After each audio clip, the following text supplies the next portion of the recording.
Para mim, essa questão de prazo não pegou muito.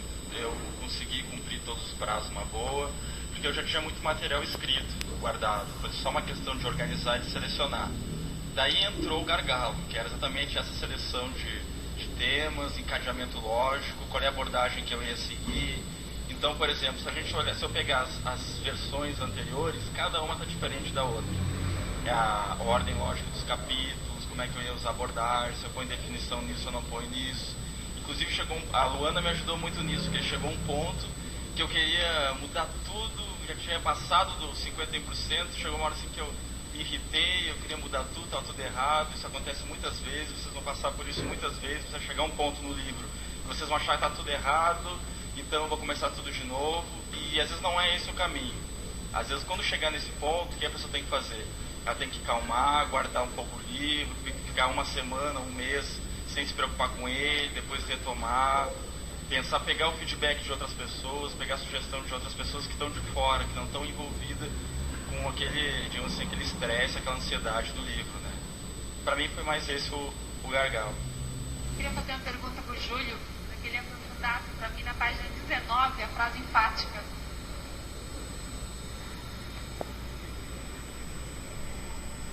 Ele coloca assim: a qualidade medida tão somente pela satisfação íntima ou eficácia ao alcançar objetivos é insuficiente perante a cosmoética. Bom, isso aqui, na verdade, é a base de todos esses qualificativos que eu coloco depois. Eu coloquei variáveis, entendeu? Então, o que eu quero dizer aqui? Que só você alcançar o objetivo, você não pode se dar como satisfeito, como realizado ou como, digamos assim, a eficácia. Isso tem muito nas empresas também. Então, por exemplo, uma empresa que ela alcança os seus objetivos de venda, por exemplo, a Souza Cruz, do cigarro, a gente não pode dizer que ela é uma empresa qualificada. A abordagem que eu quero dar aqui, ela pode ser qualificada do ponto de vista do objetivo dela, mas do ponto de vista consciencial, cosmoético, ela não é qualificada. Então, eu sugeriria para eles darem uma olhadinha nessas variáveis aqui, né? Para adicionarem como checklist lá na empresa deles essas variáveis, que daí sim eles iam qualificar melhor o trabalho deles. Foi essa a ideia. Na verdade, assim, a minha ideia não era publicar o livro agora. Até pela minha idade, eu conversei com o professor Valdo várias vezes, e ele disse que era para mim ir amadurecendo, esperando que na hora certa ia surgir a oportunidade. Não, amadurecimento, não, estou me chamando de imaturo.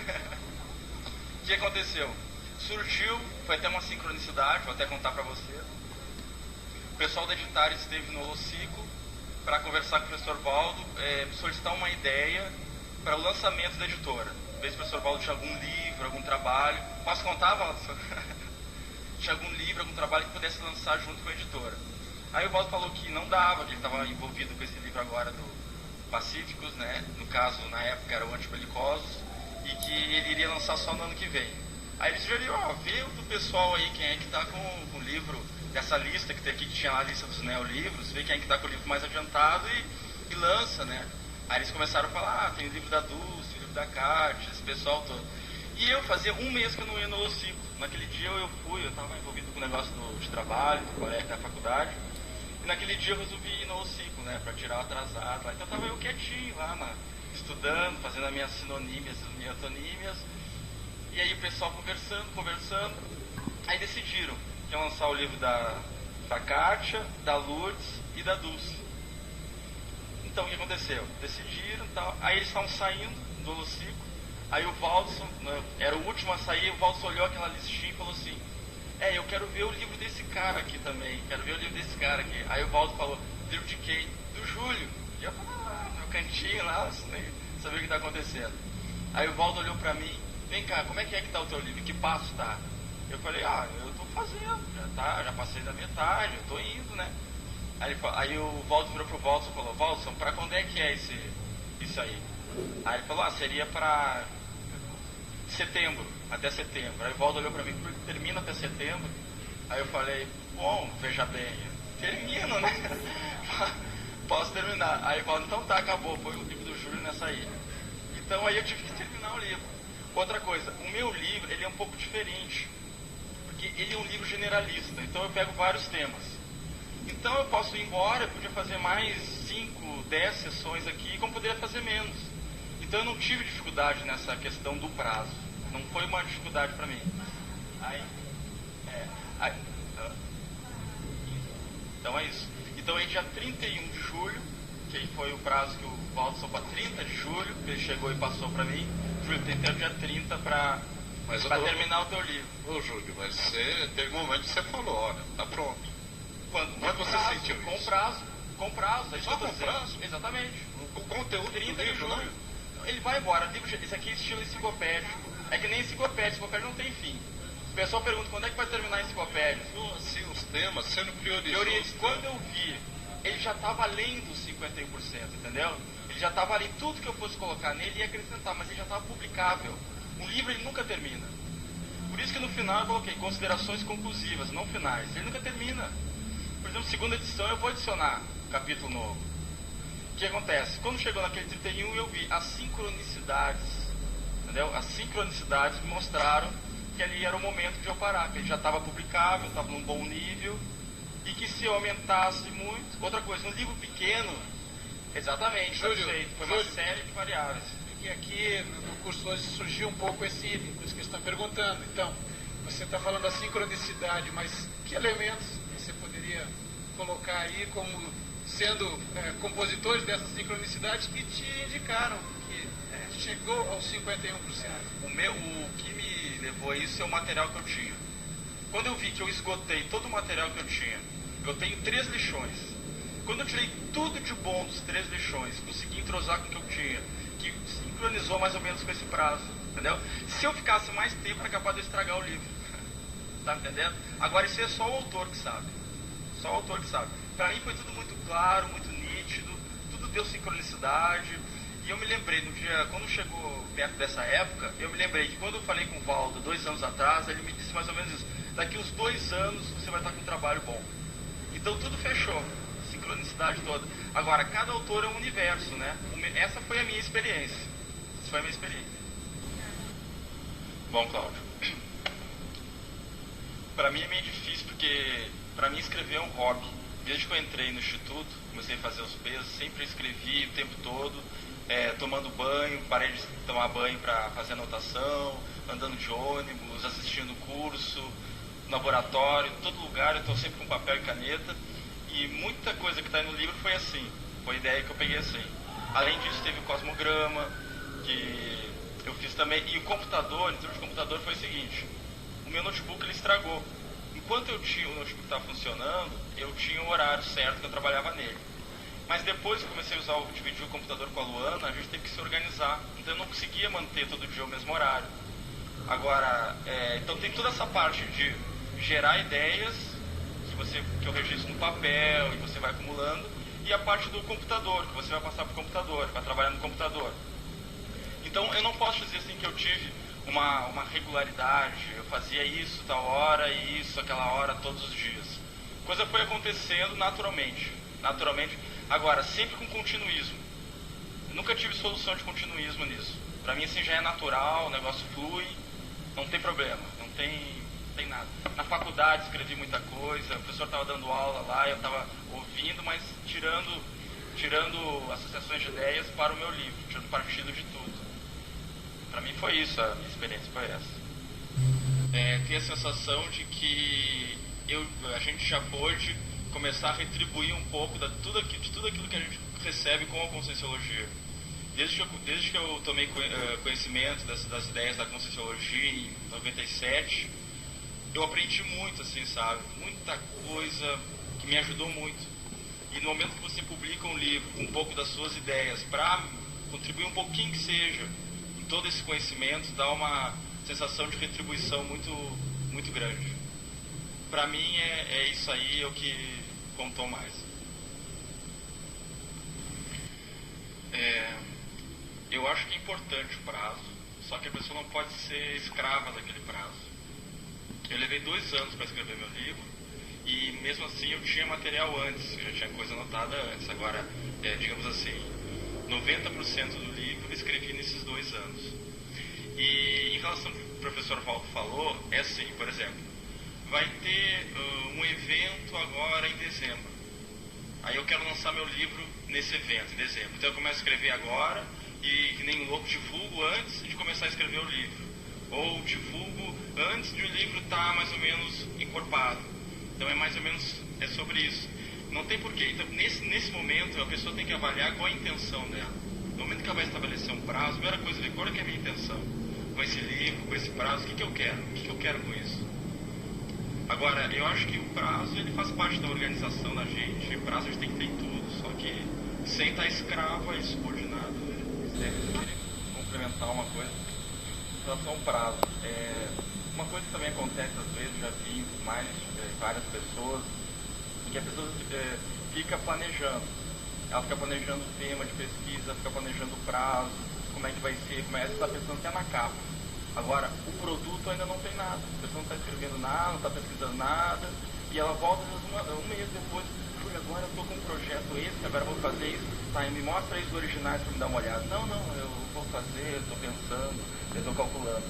Então, essa questão, o mais importante é o autor estar satisfeito com a sua produção. Ele tem que estar produzindo, ele tem que estar sentindo que está tendo resultado. No meu caso, o que me trouxe isso foi os artigos que eu fui publicando. Isso eu tinha um controle de como é que estava indo o meu trabalho. Então, aí, no momento de chegar aos prazos, eu não tive dificuldade, porque estava tudo bem encaminhado, estava tudo nos trinques. Bom, em relação à minha família, eu nunca tive problema nenhum. Lá, cada um tem um monte de religião lá, cada um uma coisa diferente, um é budista, outro é espírita, outro é não sei o quê. Então, nunca tive problema. Tem discussões, debates no nível de ideias, mas nunca ninguém se encontra, não vai nesse negócio. Estou com um pouco de expectativa, quero ver como é que alguns familiares meus vão receber o livro, o que eles vão dizer. Uma das coisas que me preocupa também é o seguinte, eles acham que eu vou ficar rico agora. Quando eu falo, quando eu telefono, não, agora vai deslanchar, bom, amor, vai vender bastante. E a minha família também acha. A família da Luana também acha, então eles estão felizes da vida com isso, né? Em relação à faculdade, que eu sou aluno, né? Meus colegas todos, a maioria já sabem que a gente é aqui do CEEC, tudo. As diferenças vão continuar tendo, com ou sem o livro. Já tem muitos problemas lá por causa disso.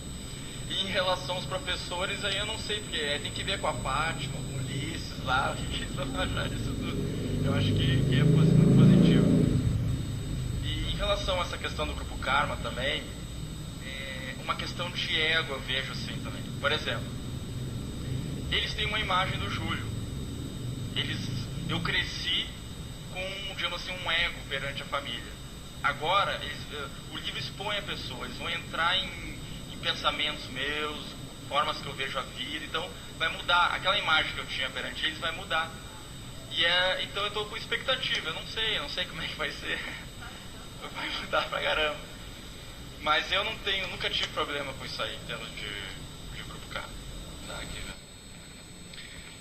Só em relação a essa questão do contrafluxo, ele existe. Mas digamos assim, quanto mais o autor estiver concentrado no seu trabalho e na assistência que esse trabalho vai resultar, a assistência vai ser proporcional a isso. Então, algumas sinaléticas que eu adquiri e se fixaram ao longo desses 2 anos, minha hipótese é que foi exatamente para isso, para, digamos assim, segurar as pontas. Porque a cada parágrafo que a pessoa escreve, ela faz evocação. E isso repercute no Holopensene, no seu ambiente. Então, aí entra o papel da assistência. Só que é aquele negócio, né? Tem que ter mérito. Tem que ter mérito. Algum mérito eu sei que eu tive. Algum mérito eu tive. E em relação... o mérito trafógrafo. Não sei se é mega, mas o que mais me ajudou nesse livro é a questão da elaboração mental. Eu tenho uma boa elaboração mental. Um bom raciocínio lógico. E eu procurei explorar isso aí de toda maneira que eu pude. E dentro da escrita, por exemplo, as pessoas dizem, você escreve bem. Isso não é uma boa... o universo da escrita é muito amplo. Às vezes a pessoa tem um estilo que ela é muito boa num estilo. E, por exemplo, aproveitar o cosmograma. Tem gente que é muito bom em aproveitar o cosmograma. Por exemplo, o Arlindo. O Arlindo, ele tem uma habilidade para pegar um cosmograma e tirar as ideias dali e organizar, impressionante. Então, no livro dele, ele deve explorar esse trafor dele. Eu peguei mais a questão da elaboração de ideias, jogo de palavras, a questão da didática, a parte mais criativa de apresentar na forma, mais a forma, com o conteúdo, obviamente. Mas meu trafor atua mais na maneira de, digamos assim, na apresentação das minhas ideias. Acho que foi isso. Bom, Jader, no meu caso, foram as heterocríticas. Porque quando você estuda, o próprio estudo dos temas do seu livro, você aprende bastante. Mas quando chega na heterocrítica, daí que rompe todos os seus condicionamentos, os seus apriorismos.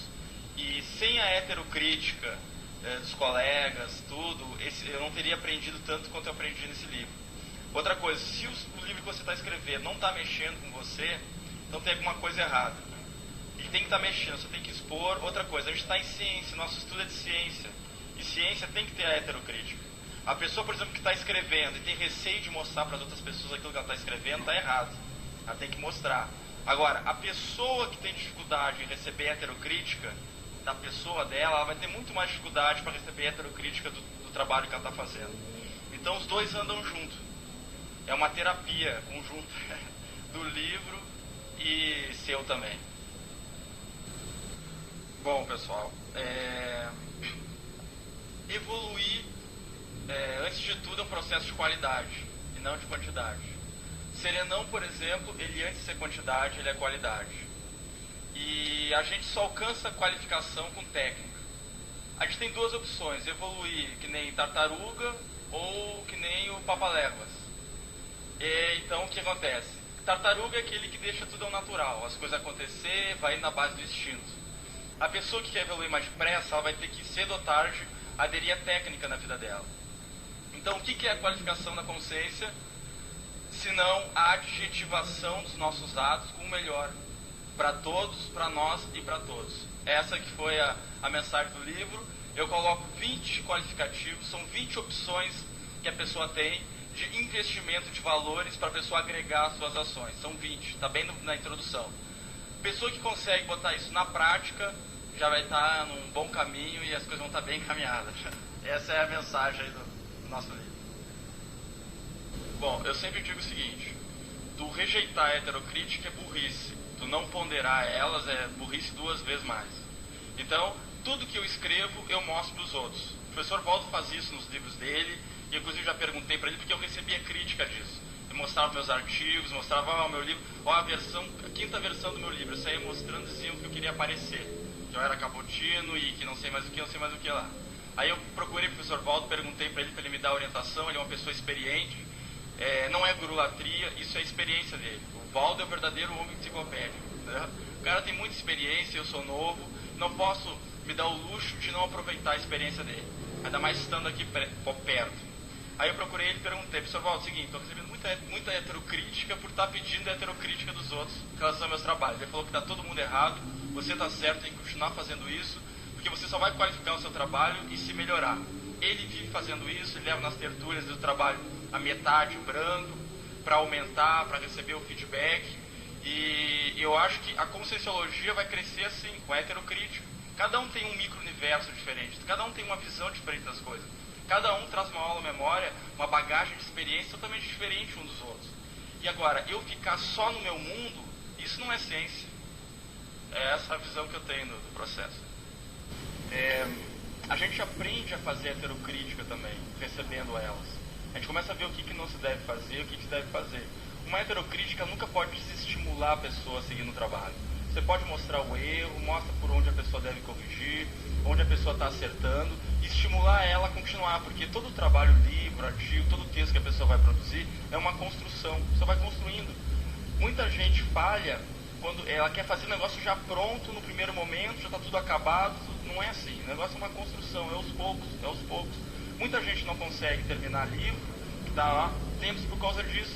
Isso aí vai trancando, está bloqueando a pessoa. Então é um processo que não pode ter ansiedade, tem que ser calmo, tem que ir construindo, recebe a heterocrítica, analisa o que é coerente, o que não é. pondera, pega feedback de outras pessoas, e aí sim você vai construindo o seu trabalho. Eu recebi, quando eu estava em Porto Alegre, um artigo que eu produzi, eu nunca vou me esquecer, eu tenho ele guardado até hoje, a heterocrítica dele. Se eu tivesse considerado aquela heterocrítica, eu não teria um livro hoje. A pessoa acabou comigo. Disse que eu era jovem demais, que eu era muito ansioso, que eu estava viajando na maionese, que eu deveria pensar em outras coisas, e o artigo eu publiquei o artigo no Journal, e deu uma tremenda de uma repercussão. Então o que acontece? Eu peguei para mim aquelas heterocríticas, até hoje está lá na minha pasta de autopesquisa, eu de vez em quando pego ela para estudar, tudo, mas não me desanimei em nenhum momento. Por quê? Porque eu sempre tive motivação para escrever, e não paixão pelo que eu estou escrevendo. Isso é uma diferença muito importante. Uma coisa é você estar motivado para estar escrevendo, produzindo, outra coisa é você estar apaixonado pelo que você está escrevendo. Isso aí só dá na cabeça do autor. Porque Conscienciologia não é poesia, não é arte, psicossoma, cardiochakra, o negócio é mais científico. Aqui no meu livro, fazendo a propaganda, tem uma seção que é a qualificação, que é sobre grafopensilidade, qualificação grafopensênica. Pessoal de formação de autores, vale a pena ler, de repente pode tirar algum proveito, alguma ideia ali para o trabalho de vocês. Tenha suas próprias experiências. Eu mexi com arte nessa vida e em outras vidas. Quando eu escrevi esse livro, eu inclusive tive retrocognição com isso. E só eu sei o trabalho que é essa reciclagem, da pessoa sair do enfoque artístico para o enfoque científico, racional mental somático. Uma coisa é você dar valor para o seu trabalho, uma coisa é você ter noção da importância dele, uma coisa é você ter a sua autoestima como autor, outra coisa é você ser apaixonado, bitolado, monoideísta com as suas ideias, a priorista, apegado. Isso é um gargalo para o autor.